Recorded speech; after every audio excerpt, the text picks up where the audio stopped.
do you know na wala nang growth? There's a plateau kasi yung parang again na basta na.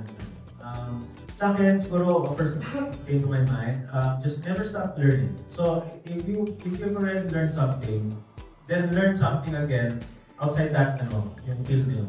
Assuming that the question of this person is it too late? Kasi parang feeling ko, I'm already in this age, pero hindi ko pa na-achieve lahat ng dapat na-achieve na nung iba. When it comes to touch kasi, I think it doesn't matter yung age natin.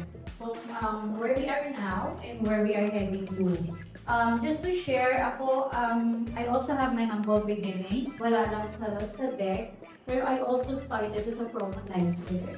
So, doon talaga ako nag-start, 7 years sa selling area, which I think doon ako yung skills ko na home, yung salesmanship, nagdire-diretso na siya. So, after 2 years, naging national sales manager. So, I think whatever is God's plan for us, for each one of us, piniprepare niya na tayo win. Para when the right opportunity comes, na tayo, ready and well prepared. So, it's not really about the age.